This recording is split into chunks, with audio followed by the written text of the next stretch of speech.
Hello everyone! For today's video we will talk about the 5 benefits of Hijama or cupping therapy. Faster pain management.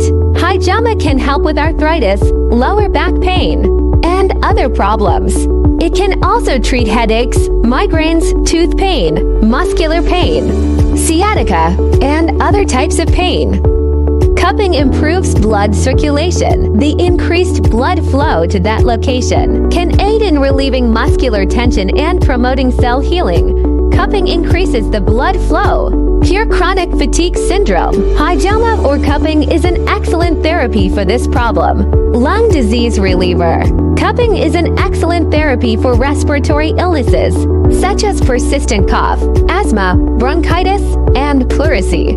Cupping stimulates the release of toxins from tissues. Cupping stimulates your body's ability to eliminate toxins. Concentrated blood flow benefits your body by removing toxins through the lymphatic system.